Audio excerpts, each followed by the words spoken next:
So I think everyone's in. I think we've got enough people started. I'm just visually pressing buttons left, right, and centre. All right, let's make a start then. So hello everyone, welcome. Thanks for joining our webinar. Appreciate the opportunity to share some information, and thank you for your time. Just a couple of housekeeping questions. We'll certainly look for chat, and once we'll just figure out how we'll just make sure the chat works as a strategy for communicating today, because it's principally a webinar, so we're principally sharing information rather than being especially interactive. We do have some polls and things that just to keep us all moving. We'll aim to pull up right on time, so at 1:45. So thanks again for your attendance.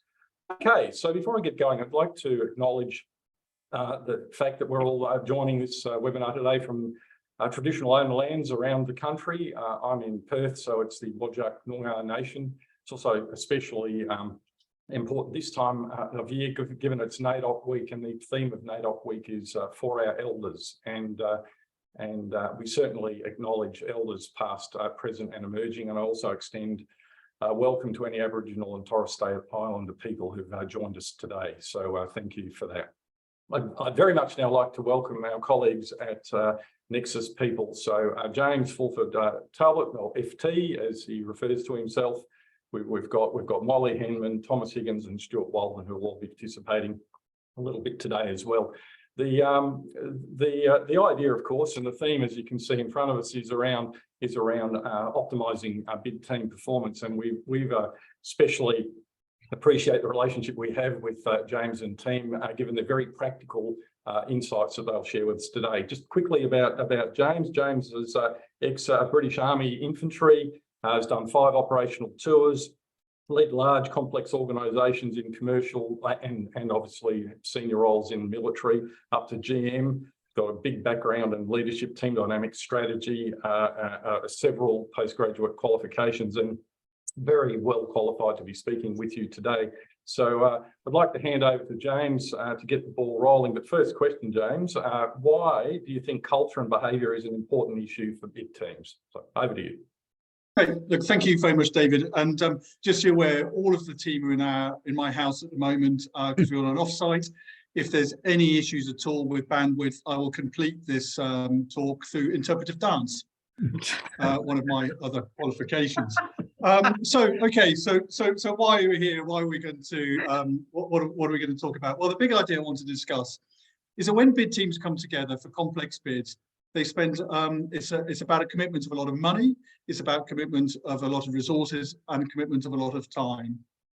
And my argument is that too often organisations don't invest any money or enough money in bringing that team together to be effective, which means that they're unlikely to be successful, and that money, that time and those resources are wasted. And the way I'm going to do this, I'm going to describe a bid scenario that is fictitious, but will bring out some of the challenges. I'm then going to do a couple of polls to get a bit of feedback to understand the experience of those on the call. Then I'm going to use a particular model to describe why the team behaves the way it does. And then finally, we'll just talk about some of the things that can be done positively and relatively straightforwardly to ensure those teams are really humming. So the scenario. This is a complex bid we're talking about. We're talking about a bid that, say, $100 million plus type bid is about a 3-month response window, and of course, some can be longer. It's a joint venture, so we've got other teams from other organisations as part of the bid.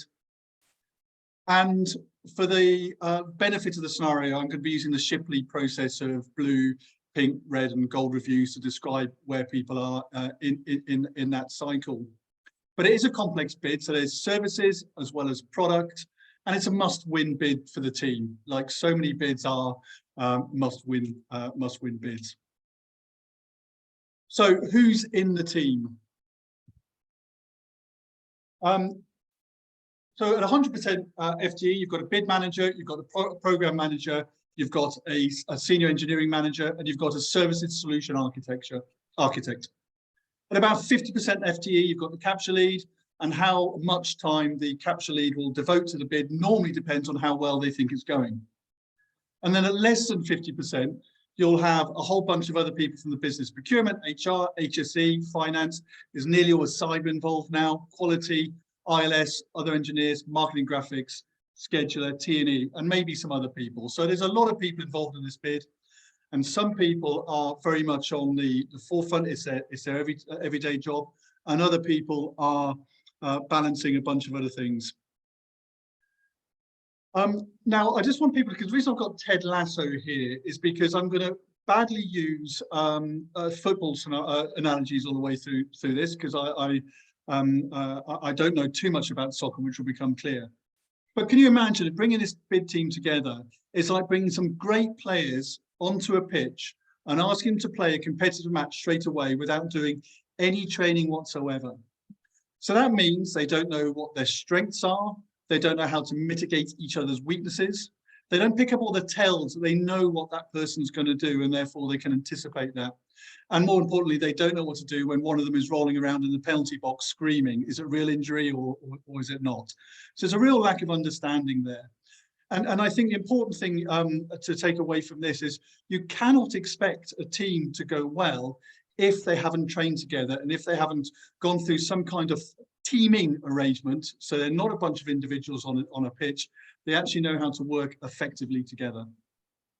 So this team is, in this scenario, they've all arrived, some of them virtually, some of in the room, and they've got to crack on and deliver the bid. Now, to start with, everything goes well because everybody's friendly. They talk to each other. There's a bit of a laugh going on. They're taking in turns buying the coffees, using the company Amex, obviously, because it is a bid after all. And the atmosphere is a good atmosphere as they get to know each other. But very quickly, as the pressure builds, things start to change. So what we find is that some people are finding it very, very hard to wade through the masses and masses of paperwork they've got to get through to really understand the bid. They are starting to form what good looks like, but they're doing it in isolation whilst they're stuck underneath trying to understand what the requirements are, what the FPS is, how they're going to trade off requirements, etc., how they're going to work out the finances. And they're also coming up with ideas, and some of them are going down well and some of them are not going down well. So there's a little bit of tension going on there. You've got the bid manager, who at this stage is just trying to get towards Blue Review. So he's got a schedule and that's what he wants to achieve. And he doesn't really mind what the solution looks like as long as the pack is good for Blue Review. You then have the capture lead, who is spending a lot of their time running around trying to convince people of the big picture, whether it be in the bid or other stakeholders in the business, and giving the vision for what this solution is going to look like, and really trying to capture people's imagination. Meanwhile, the senior engineering manager is getting really frustrated because he's got a lot to do, and he wants to know what the solution looks like so they can start building it and writing all the very technical documents they must write in order to win this bid. And then you've got everybody else. Now, everybody else is trying to work out how to do their bit of the bid, which is really, really important, at the same time that they're doing their normal day job, which is really, really important. So you get to this stage where there's an awful lot of tension, and you start to see that happy atmosphere start to break down, start to break away, and real tension forming there. So by Blue Review, the intellectual rigor that is required to put forward a good solution probably hasn't happened because all these tensions are going on. And the solution put forward at Blue Review is good enough. It ticks the boxes and everybody's mightily relieved that they've got through the review without being humiliated or falling short. So then by the time you leave the Blue Review with this just good enough solution and get into pink review, even more tensions and even more cliques are starting to form in this particular bid, because what happens is that the senior engineering managers actually realized there was something in that bid that he hadn't picked up at Blue Review, which alters the solution. And the capture lead may have picked up something similar, but it may be a different aspect. but they're not really talking about that because there's too much tension. There's not really a sense of trust and psychological safety. So rather than actually saying, look, we need to go back a couple of stages and get the solution right, what they're actually doing is showing why they're right and the other person's wrong, or just trying to brush under the carpet and keep going. Now, this is happening in a short space of time. Remember, it's 3 months. You've got all these people coming together and trying to deliver a coherent bid in 3 months. Now, there's every chance that you can get to the stage where these cultural issues have been ironed out.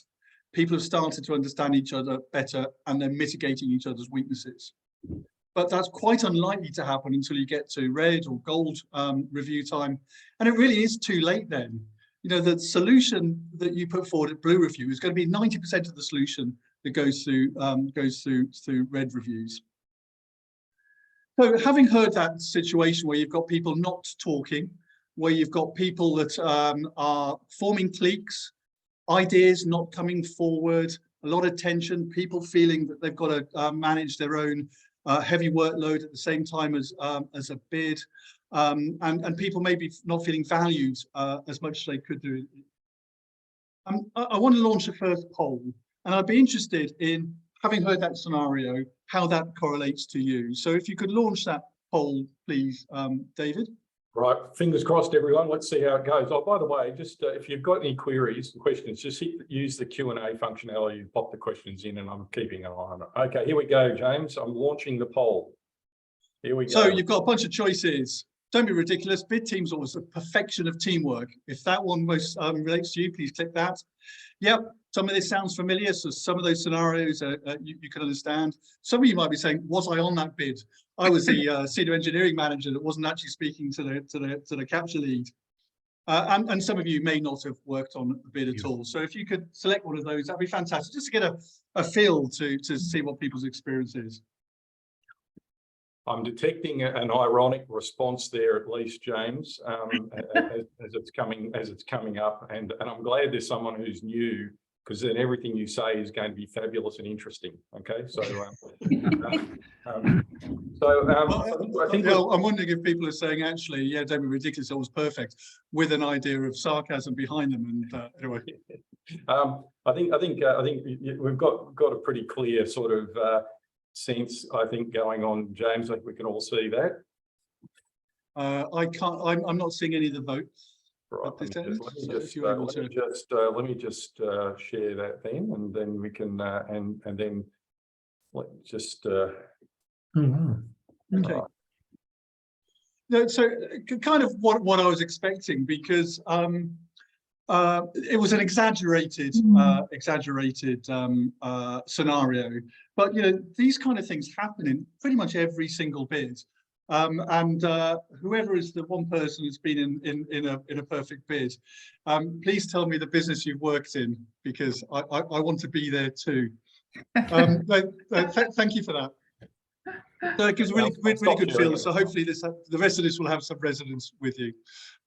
Okay, so moving on, I just want to summarize that. So the challenge that bid teams have, there's a bunch of unknown people. They come together with different skills and communication styles, and even different areas of interest. You get that low initial performance because of some of these issues, which means that decisions are made at a vulnerable time, which are quite poor strategic decisions. You can get low commitment because some people feel ignored and they don't feel committed to the solution that's been put forward. We get factions that form because, you know, we talked about the engineering manager. They want to talk to, maybe they can communicate better with other engineers, and there'll be the capture lead that can maybe communicate better with other people. There'll be these hidden geniuses that really have these wonderful ideas, but they just don't feel as if they can bring them forward because it might not work. And then within a joint venture scenario, you can have a clash of cultures with different cultures coming in. And this just collectively means there is a reduced chance of success. And you know what, when you're in a worse scenario, it's not that much fun, and it can have a real effect on how we feel, both on the bid and afterwards. I just really want to launch the second and last poll. David, if you could release that. That's about the impact bids have had on people whilst they've been working on bids. Righto, here we go, launching. So What impact, what best describes about the impact and how you feel towards bids? So I love everything about bids and I can't wait to do the next one. Pretty neutral about bids, just part of the job. By the end of a bid, I'm struggling a bit. You know, they're quite intense, lots of late nights. Or my mental health has been significantly impacted by an experience on a long bid. And finally, I've never been on a bid. So if you want to choose one of those. I'll just wait another 30 seconds or so, and I'll then share the results. Interesting. The suspense is killing everyone, I can tell. Right, here we go. Okay, most people are participating. Just wait for a couple more folks to pop a answer in. Okay, I think that'll do. So here we go. Hey, look, that's really telling, isn't it? You know, and the fact that, you know, 24% of people have had their mental health impacted by an experience on a bid. Now, that's something that should really sink in. That is not a good situation for businesses and organizations to be comfortable with. That should be quite confronting. So you know, that is probably a little bit worse than I was expecting, but it's a really good indicator. And thank you so much for people for contributing. To that. Okay, so that's the problem. So what do we do about it? Well, I'm going to use the Tupman model to describe what was going on in that bid. And most of you will know the Tupman model, but just very quickly, there's a forming bit where everybody's getting on well and getting together, reasonably good performance. The storming, that's where there's some real tension going on. You get that dip in performance. Norming, things are starting to work relatively well. Get onto the performing. Now that's a high performance team where everybody can challenge each other, can test ideas, can communicate early, and that's where we want to be. And I put morning in there because as soon as one person leaves a team, you do have to think about the fact you're forming, norming, storming again. Less likely in a bid team because hopefully they can stay together, but can be the stage. Now, storming is often in the space of time a bid has, one people get stuck in. So I'm going to hand over to my colleague Thomas, who's just going to talk a bit about his experience with storming on teams. Thanks, James, and hello, everybody. I'm coming to, you can see the balcony behind me from James's balcony, actually in Bundonoon. So it's a chilly but beautiful day out here. First thing to say about the storming phase of the Tupman model is it's unavoidable. We do occasionally come across teams who tell us that no, we don't do storming. We go straight from forming to norming. We all get along very well, and we don't have those sorts of issues. And generally what that means is the real issues, the issues of substance, the issues of scarcity, the issue of contention of ideas, have not been put forward yet. Those issues that are really going to make a difference are not being fully considered. That's usually what teams, the situation they're in when they're not claiming to have stormed. However, the pain that's involved in going through storming, or the effectiveness or the efficiency with which storming is approached, can be controlled. So those teams and bid teams in this case that do the work up front can more effectively navigate what can be a very traumatic and a lot of tumult in that particular space if it's not managed appropriately. So really what we're talking about here is the things that we do to help bid teams is actually to effectively navigate their way through that inevitable storming. And the sort of things we're going to be talking to you about in just a moment that really make a difference here is that we need to very quickly build a degree of trust. It's not likely that we're going to trust everyone 100%, but we need to increase that trust level so that the bid team members can actually have those robust conversations without damaging relationships and still keeping the process online. Closely tied to that is the idea of psychological safety, and we'll talk a little bit more about that in a moment. But psych safety is the stand head and shoulders above any other single factor that determines success of teams, regardless of what they're pointed at and what they're trying to do. And of course, core to that is really a fundamental understanding, quickly understanding where each of the bid team members are coming from. How do they think? What pushes their buttons? What are their preferences? How do they like to be communicated with? And what are their agendas? What have they come to the actual bid team with? What do they see as their role? So somehow supercharging and quickly coming up to speed in terms of that understanding is fundamental to building trust and actual psych safety. And teams do get stuck here. Many teams, many senior teams that we work with, when we first encounter them, are stuck. And one of the primary reasons why they get stuck is that all take and no give. You know, a couple of prominent players can really stymie the whole process because they're holding some resources or knowledge or information or access to systems or something, some such thing, and that they don't want to give. They're not negotiating the process through, and therefore, you know, the whole team gets stuck in the grind of actually storming through. So storming does require a willingness to, you know, navigate through, share ideas, and it involves give and take. And the preparatory work that's done in the forming stage is essential to help bid teams to get through this. Thank you very much, Thomas. So two big things there is you've got to go through storming. How you get through storming depends on the time you invest in the forming phase. So I'm going to use that model just to show you what happened in the particular bid team that I described, and then also how a bid team would work well.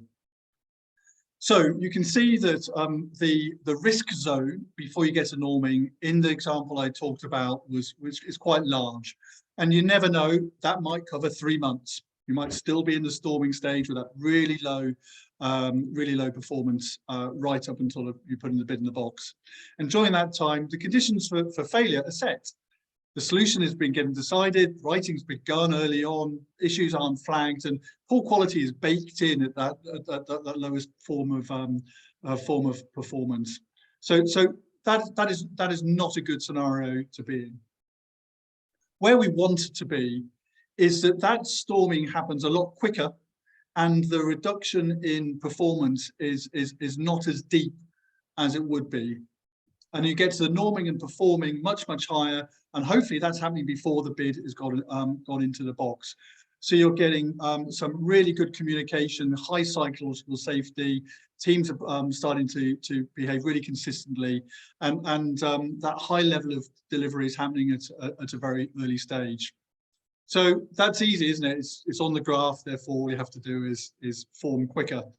Now, obviously, it's more complex than that, and we recommend a four-stage approach to trying to form properly. Sorry, just before that, so yeah, so the first thing that we like to do is ensure that the team understands each other well. They have a high level of understanding of each other's problem-solving styles, thinking styles, communication styles, and we use a tool called HBDI, and I'm going to hand over to my colleague Molly, who's just going to talk through that tool. Molly. G'day. Well, this slide shows the HBDI, or Herman Brain Diagnostic Instrument, and we use this instrument or tool to help teams that we work with understand and leverage their individual and collective thinking preferences that every person and every team brings to the table. James talked earlier about, you know, perhaps the bid engineers getting pretty frustrated with the capture person. You know, the bid engineer wants to get specific, wants to get things documented and written down in fine detail. And maybe the capture person's going around talking big concepts with stakeholders. And what we're seeing there in those rub points is people working to their individual thinking preferences. An engineer is likely, well, always a very technical and specific type of person. A capture person is more likely to be very social and relational and expressive in their thinking. So the research starting in the 70s by Ned Herman, who's the creator of the HBDI tool, builds on brain science, which identified that different parts of the brain are associated with different activities and capacities. And Herman developed a concept of the whole brain model. And that model tells us that by utilizing the capacity of the whole brain, we can expect better problem solving. So the HBDI tool is the instrument we use to help people in teams quickly get to know each other and to understand each other's thinking preferences. So in the slide that you're looking at, as you read the words in each of the 4 quadrants there, you can probably intuitively see where you might lie, where your thinking preferences might lie. The upper left quadrant, the A or blue quadrant, these people are, as we see, logical, analytical, fact-based and quantitative. You can see an engineer's thinking preferences likely dwelling here. In the green quadrant, the green quadrant below, this is a person who's more interested in how do we actually execute the tasks that we need to. So they're about organisation, they're about planning. Moving around the circle to the right into the red quadrant, these people are more interested with the feelings, the interpersonal, the emotional, the people impacts in the workplace. And the upper right quadrant, the yellow, the D quadrant, these people are more future thinking, they synthesize ideas, they're intuitive, they're more playful and less likely to be interested in the fine detail. So when you get to understand people's thinking preferences, you'll understand this is what drives a lot of their behavior in the workplace. And you can begin to understand why they're doing the things that they're doing. So we do an individual profile, and then we also build a composite team profile. So people can understand where do the collective thinking preferences lie in the team, and most importantly too, where do the gaps in team thinking preferences lie, so that you can attend to doing something about where the gaps exist. So for example, in working with many technical teams, including bid teams, we've found that collective preferences are likely to land more in the A and B quadrants, and often those teams are less inclined to think about the people impacts. I really commend this tool to you as a way to really quickly accelerate to understanding who's who in the zoo in the bid team and in the forming stages of the bid team, and to quickly understand how people can be used for best possible outcomes. Great, thank you very much, Molly. And there's no wrong way to think. This is just about understanding how people think, so you can maximise from it. The other thing I'd say is, if it is a fact that people think differently and they need to be communicated differently. As a bid team, if you understand that, you can actually make sure your bid is responding to all elements of that circle. So because you don't know the preferences of the people that are actually going to be judging that bid. So it's got a really good I suppose, spin-off from the actual team building activity. Okay, so we understand how people think, how they problem solve, how they want to be communicated with. But now we need to make sure they're in a high trust environment with high psychological safety. And I will hand over to Stuart, who'll spend 2 or 3 minutes only talking about psychological safety and trust. Thank you, James. So arguably trust and psychological safety are critical elements of any team, any organisation, but you'd have to think for the bid team scenario that James outlined, it's absolutely critical. So 2 elements that we bring to any sort of team development, but most definitely to a bid team scenario, would be building trust and levels of psychological safety. There's a great model called the trust equation. It's the work of Charles Green, shown up here on the screen here. Just really quickly, and this makes sense, in order to be trusted, or for you to trust someone or an organisation or a product, you've got to see certain things. And the trust equation builds on credibility, that you can do what you say you can do, your reliability, that you do what you can do it, B, that you do what you say you're going to do. And the intimacy one is quite interesting. It's about knowing more about someone, or you showing more about yourself than simply what you bring in your work persona.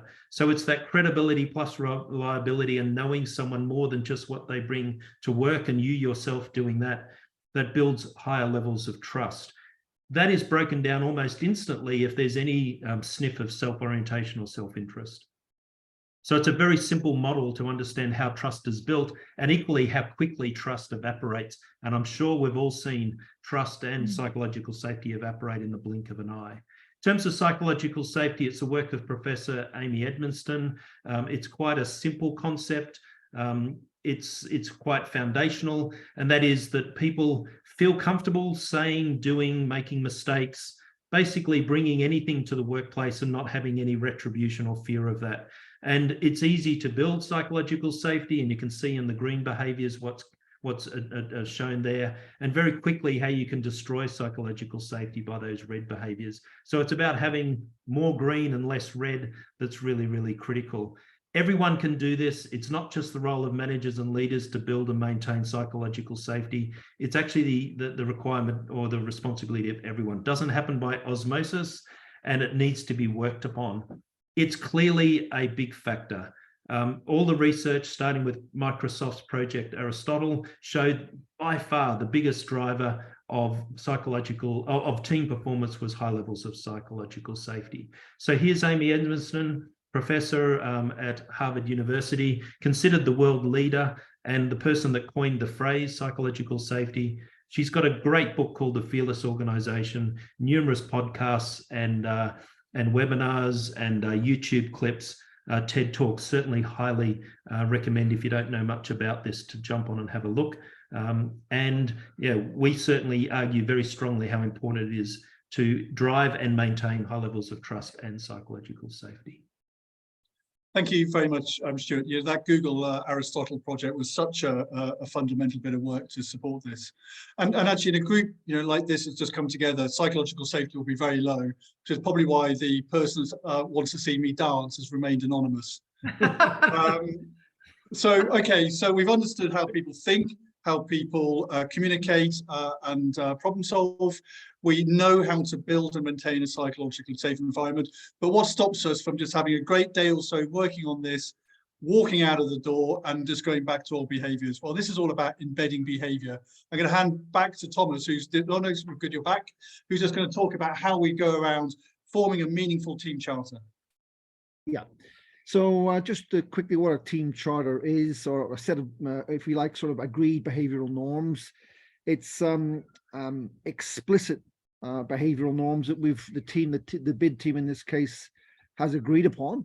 This is how we will interact with each other. So it's a process, going through a process of agreeing what are the critical behaviors that we need to see. They are the behaviors that are actually going to drive success. It's consideration of how do we need to behave in order to drive the outcome we're looking for. In this case, of course, it's a winning bid. Two parts to the charter that are really highly advantageous to bid teams. The first is the process of actually building those behavioral norms together. So everyone on the bid team should be involved in this process. The alignment that comes with that, the shared understanding of what these behaviors actually mean, and drilling it down to that level in itself is a highly beneficial exercise. The second bit of that, once we document that, and once that's sort of been locked in, referring to that through the bid process at critical points through the process, to remind the team to remind itself what they've agreed upon, to make sure it's front of mind. Calling out positive behavior that is aligned with that charter can be extremely helpful, and just regular check-ins to build it into the actual process itself. It's not peripheral, it becomes embedded into the process itself. So the trick is to keep it alive once it's developed. Yeah.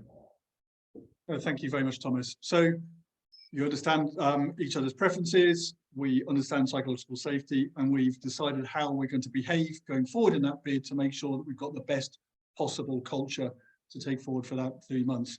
However, the last step, there is still a chance that none of that sticks after people walk out of those activities. And this is why the last step is all about embedding behaviors.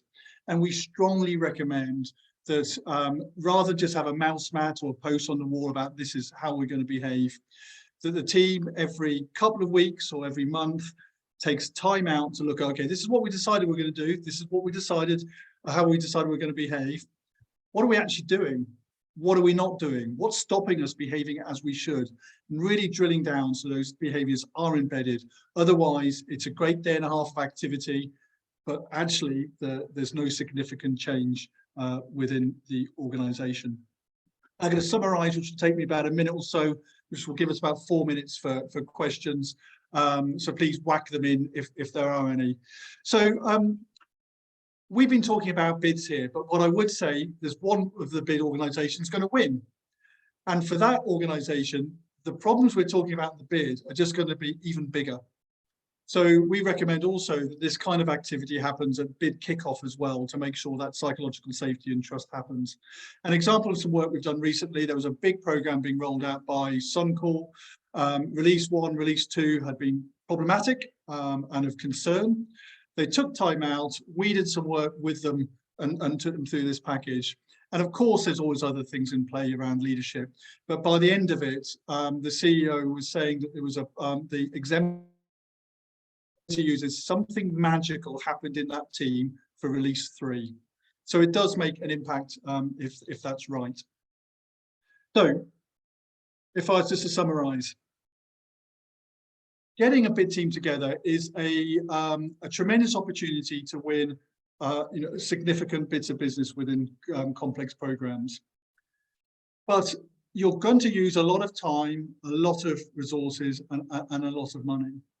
But if you don't spend any time in trying to get that team to behave like a team, the chances of you being successful are very, very low, if at all. You know, it is like if you got the best players from a football team onto a pitch and asked them to win. There's no way they're going to win, and you wouldn't dream of it because you wouldn't get the return of investment you've made in the players. You would definitely want to train them. So this is why we say that the training is so important. And how this actually looks like, what this actually looks like is it's a day to a day and a half, just maybe a couple of days before the bid is released.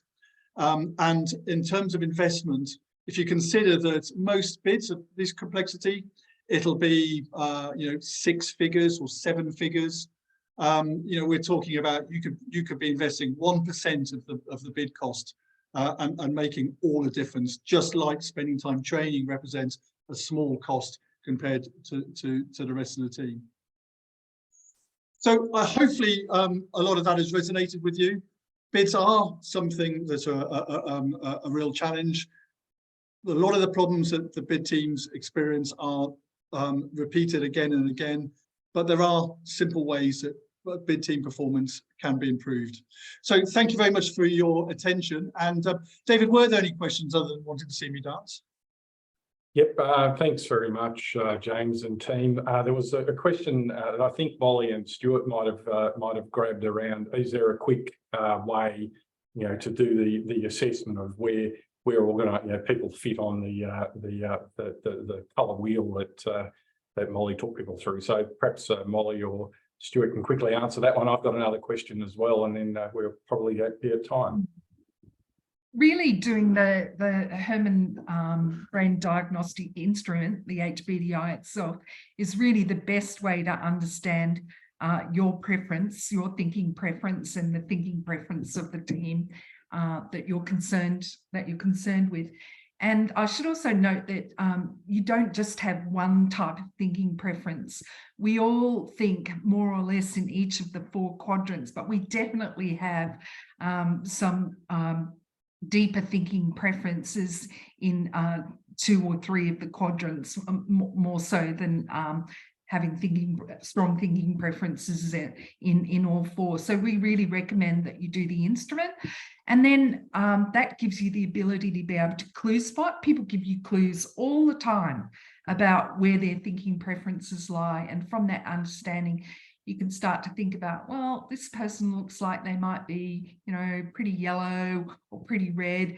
How can I appeal to them? How can I tailor my responses in order to get them to understand where I'm coming from and for best possible results? Thanks very much, Molly. Got one more question, which is probably we might just need to take on notice given the time is around. It's actually probably more of a bidding question rather than a team behaviour question. I think around sort of an incumbent, a buyer sort of preferencing, driving prices down, those sort of behaviours that we know buyers tend to do. So I might actually just grab that answer and type it separately, just in the interest of time, if that's okay. Look, there is tons that we could talk about, James and team. I know that your model today was around a larger team and a larger pursuit, but all the principles that you talked about are utterly scalable to smaller organisations and teams. A team's more than a person, right? So it'll have relevance in every sort of bidding circumstance. And so, look, thank you everybody for attending, and thanks very much, James and team, for your time today. Really insightful, and perhaps for some people it might be a refresher, but it's a really important one. We all we all lurch into these things, and we find out that we halfway through it's not working well, and we've got problems that are emerging, and it's because we haven't invested the time at the start to get it set up correctly, right? So to that end, then everybody, we will be sending some correspondence out to folks after this, which will include links to the presentation materials. And if you want to follow the nXus people team, you have an opportunity to do that as well. Look, thank you again, folks. We really appreciate it, and I hope everyone gets that there is a lot of practical experience that's sat behind that last 40 minutes or so, and a lot of war stories and a lot of practical lessons learned. So hopefully you're a little wiser. Perhaps you've got something to share with your own team. Perhaps it's an opportunity to just take stock right now, Molly, Stuart, around where are we at right now. I don't think you just have to wait to the next bid to start thinking about this. Look, so that's it, folks. Thank you so much for your participation. As I said, any questions, you'll receive some correspondence from us. James, Molly, Stuart, Thomas, thanks very much once again. Thank you all. Have a terrific day. Thanks. Thank you.